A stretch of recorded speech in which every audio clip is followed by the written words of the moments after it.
Hello everyone. So today we are going to discuss the special series of Bihar and इसमें हम 68th BPSC के लिए जो भी स्पेसिफिक करंट अफेयर्स हैं उसको ध्यान में रख करके ये सीरीज़ मैंने बनाई है। यहाँ पे इस सीरीज़ में हम सिर्फ बिहार के करंट अफेयर्स को देखेंगे and as I have already discussed with you guys that in this series I will be starting from June 2022 से लेकर के जब तक हमारा एग्जाम नहीं हो जाता, right. So let us start. And one thing यहाँ पे मैं आपको क्लैरिफाई करना चाहती हूँ कि मैंने सिर्फ स्पेसिफिक करंट अफेयर्स के ऊपर ही फोकस किया है, जो काफ़ी इम्पॉर्टेंट है और मुझे लगता है कि ये चीज़ हम स्किप नहीं कर सकते, क्योंकि अगर एग्ज़ाम फेब मार्च, वैसे तो स्पेसिफिकली फेब में होने वाला है, अगर एग्ज़ाम फेब में भी होता है तो पीछे के 4-5 महीने के करंट अफेयर्स बहुत इंपॉर्टेंट है, but yes we can not skip 6 to 7 months का current affairs. So I have just selected the most important ones. So उसको आप अच्छे से ध्यान में रखो। अगर आप इतना भी करके जाते हो then it's going to help you out, मतलब अपना काम बन जाने का है, राइट। सो चलो let's start. So the very first topic is with respect to the ISKCON temple.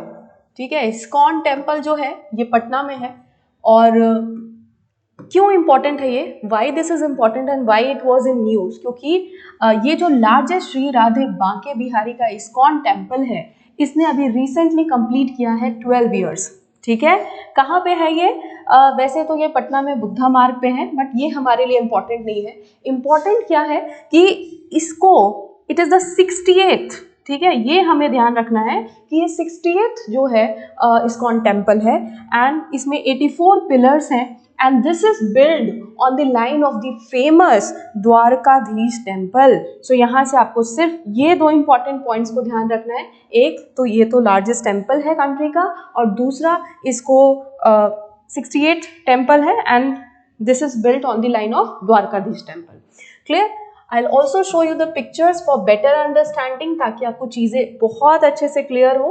ठीक है, वैसे इसमें 84 पिलर्स हैं और जो पिलर्स हैं वो 84 फीट के हैं। ठीक है, जिसमें जो सबसे लार्जेस्ट वन है। So here you can see this picture. So this is the famous ISKCON temple of Patna. Now जो नेक्स्ट हमारा इंपॉर्टेंट न्यूज़ है ये है विराट रामायण मंदिर। ठीक है, ये अभी बनने वाला है विराट रामायण मंदिर। और क्यों इम्पॉर्टेंट है ये? क्योंकि ये जो टेम्पल है ये कंप्लीट होने वाला है और this is going to be built on the lines of Rameshwaram. ठीक है, रामेश्वरम के लाइन पे हम इसको बनाने जा रहे हैं और इसको बनने में 2.5 ईयर्स का टाइम लगने वाला है। Now it would be built in Champaran, ये लोकेशन इंपॉर्टेंट है। और इसमें 15 शिखराज। नाउ व्हाट आर शिखराज? उसमें टावर्स होते हैं। ठीक है, सो 15 शिखर्स उसमें होने वाले हैं। इसमें जो सबसे लॉन्गेस्ट या फिर आप कह सकते हो जो सबसे ऊंची शिखर होगी वो होगी 270 फीट की। Now after that you can see this picture. Now since it has not been built, ये बना नहीं है, तो ये इसका प्रोपोज्ड पिक्चर है। आप देख सकते हो how beautiful this is, right. So next very very important news, like ये तो मैंने सोचा था कि इस बार के बीपीएससी में भी शायद आ जाता, but since this was skipped, तो आप यहाँ पे देखो ऋतिक आनंद वन गोल्ड मेडल। ठीक है, बहुत ही टैलेंटेड बच्चा है और इसने गोल्ड मेडल जीता है। एंड कहाँ जीता है इसने? That was an on going deaf Olympics. Olympics कहाँ पे हुआ था? ब्राज़ील में हुआ था। सो ये भी ध्यान रखना है कि उसने गोल्ड मेडल किस में जीता है और ये डीफ ओलंपिक्स हुआ कहाँ था। So this Olympics happened in Brazil. Now कहाँ का है ये बच्चा? This child belongs to Hajipur. Hajipur Bihar में एक जगह है and he has won the first gold medal for India. और ये कौन सा समर ओलंपिक्स था? This was the 24th, like this was the 24th session, right. He won the gold medal after defeating Japan. So इस news से ये जो important points थे that I have discussed over here. Next important, like here you can see, so he is Ritik Anand जिन्होंने gold medal को जीता है। Now IIT Patna would make polytechnic centre of excellence. Now ये प्रोग्राम जो है this is very very important. 7 Nishchay योजना part 2 क्यों? क्योंकि पार्ट 1 था एंड देन पार्ट 2 आया। So let us look at this 7 Nishchay योजना। क्या है ये 7 निश्चय योजना? देखिए this is one of the important scheme of Bihar government, और इसमें 7 जो उन्होंने है गोल्स बनाए कि हमें इन चीज़ों पे फोकस करना है। जैसे ये पार्ट 1 जो था this came in 2015 and this is part 2। Now इससे एग्जाम में क्वेश्चन आया था, इससे भी एग्जाम में क्वेश्चन आया था, like in the previous 66 BPSC में से क्वेश्चन आया था, 67th में से क्वेश्चन आया था।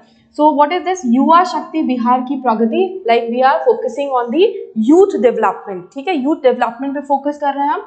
नेक्स्ट, सशक्त महिला, सक्षम महिला, ऑब्वियसली विमेन एम्पावरमेंट। अभी मेंस के एग्जाम्स चल रहे हैं and you can see the question paper ना, the question is very analytical in nature.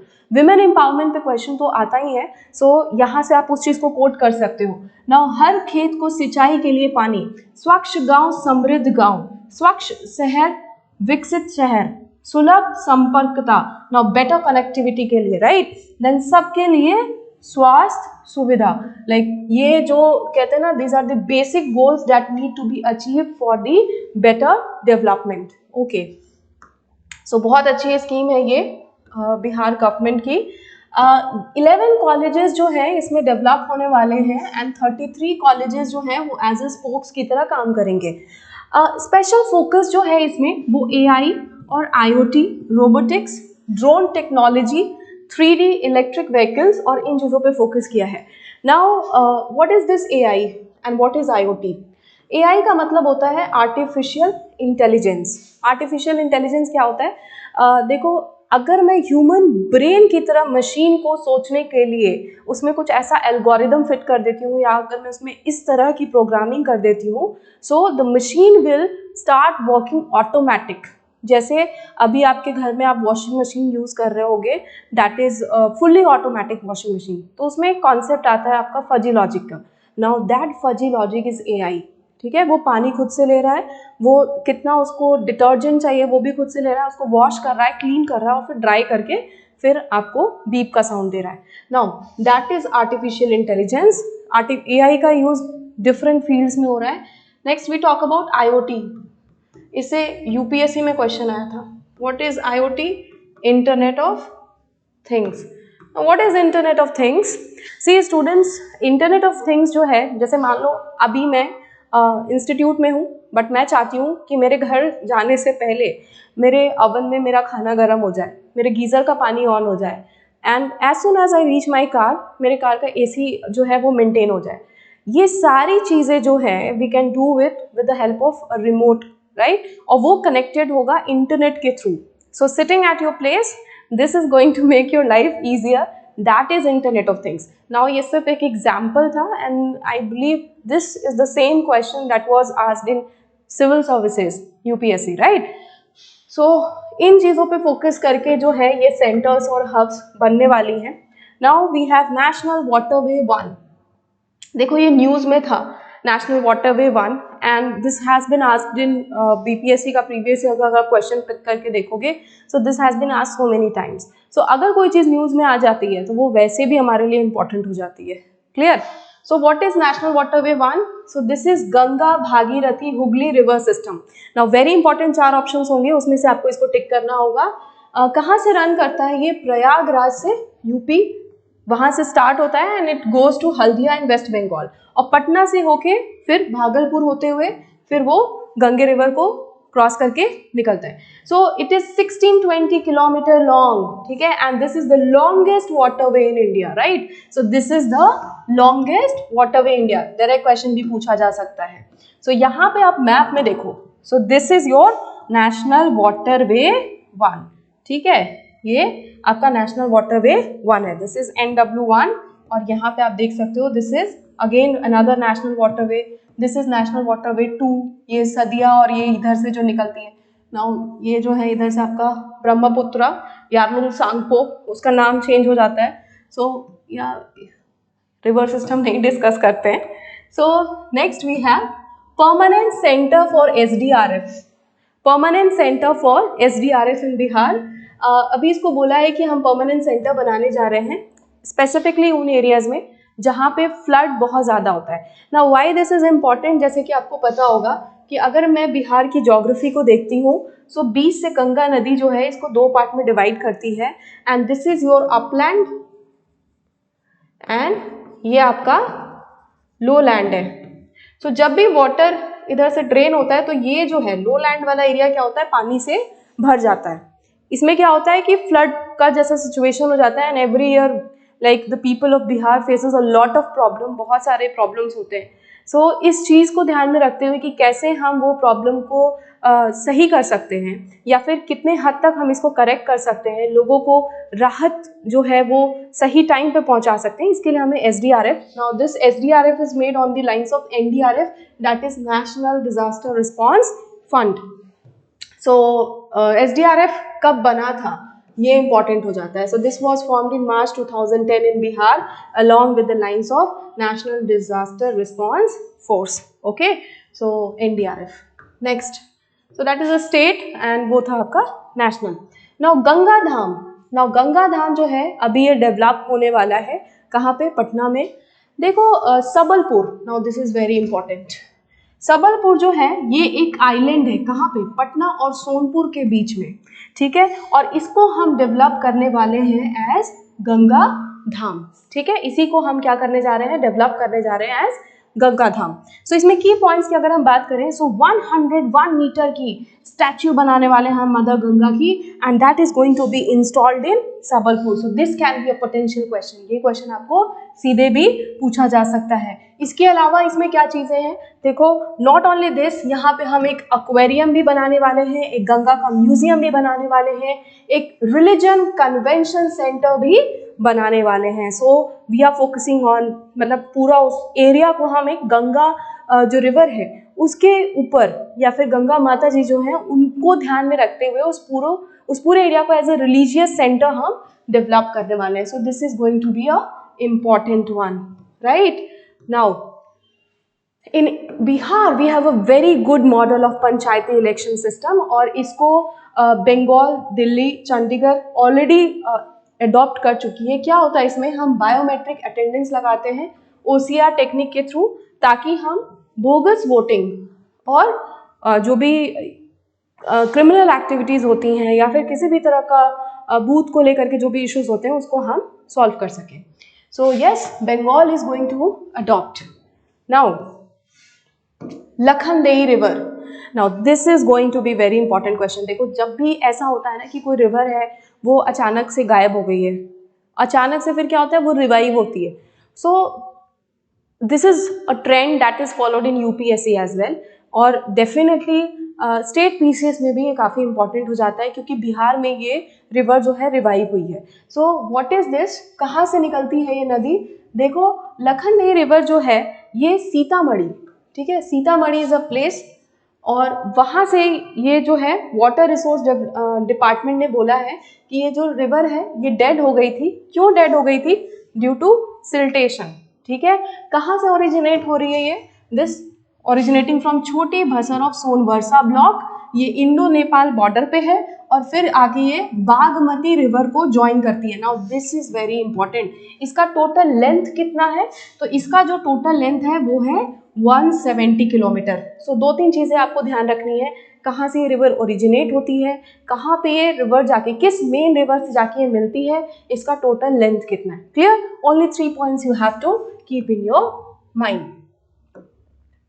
Now green field corridor, ठीक है, ग्रीन फील्ड कॉरिडोर जो है ये बिल्ड होने जा रहा है, कहाँ से कहाँ पे, पटना से आरा, बक्सर और हल्दिया और Ballia. Now what is this green field corridor, देखो ग्रीन फील्ड कॉरिडोर जो होता है ना, ये एक ऐसा प्रोजेक्ट होता है जिसको हम बिल्कुल स्टार्टिंग से बनाने वाले हैं, ओके, यानी कि वहाँ पे पहले कोई भी प्रोजेक्ट नहीं था, we are going to build this project from the very scratch, okay.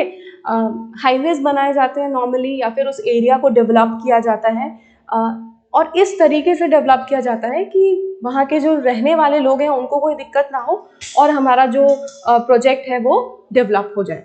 Clear, so what are the key points that we need to take care. So देखो ये इसका लेंथ होगा 118 किलोमीटर का, 4 लेन का होगा, and this is going to cost 8,500 crore, ठीक है। सो काफ़ी बड़ा डेवलपमेंटल प्रोजेक्ट है ना, वी होप कि काफ़ी अच्छा डेवलपमेंट हो बिहार में। नाउ नेक्स्ट,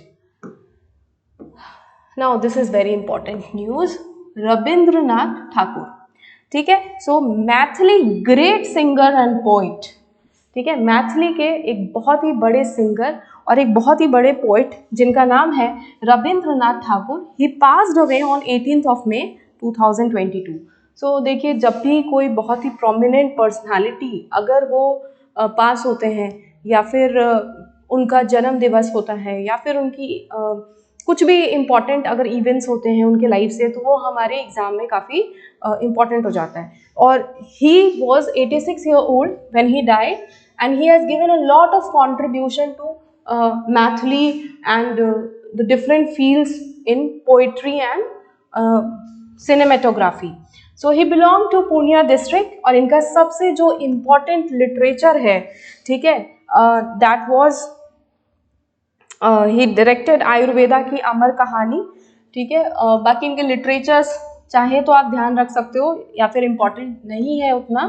आपको ये देखना है कि जो बाबा नाग अर्जुना थे उन्होंने इनको अभिनव विद्यापति का टाइटल दिया था।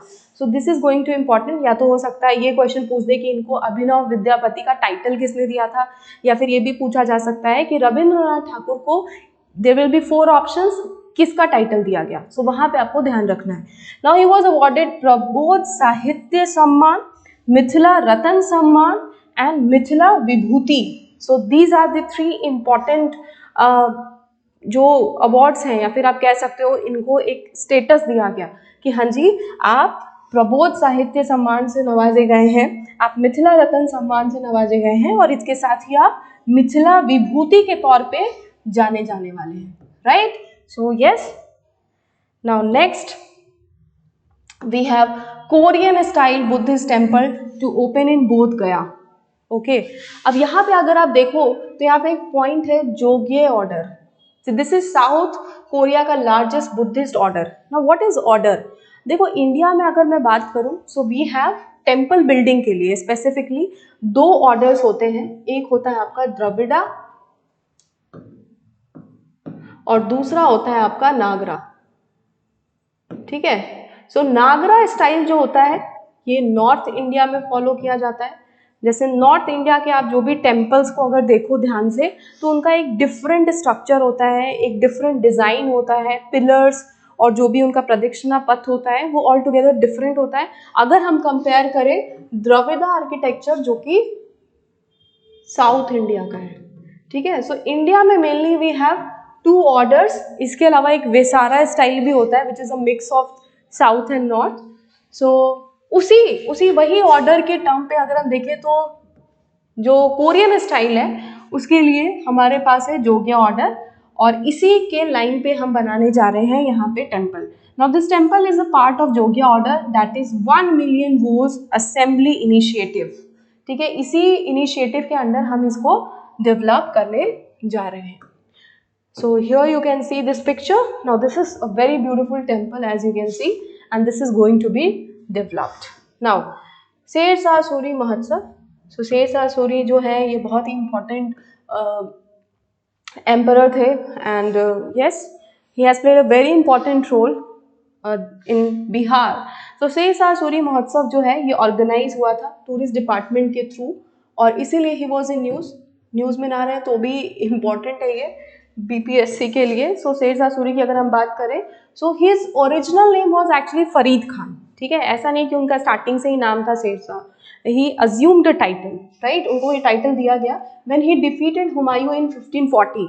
इसके अलावा he is very important for the development of highways. जैसे 4 इंपॉर्टेंट हाईवेज हैं, एक है सोनारगांव से सिंध, दूसरा है आगरा से बरहमपुर, तीसरा है जोधपुर से चित्तौड़, उसके बाद है हमारे पास लाहौर से मुल्तान।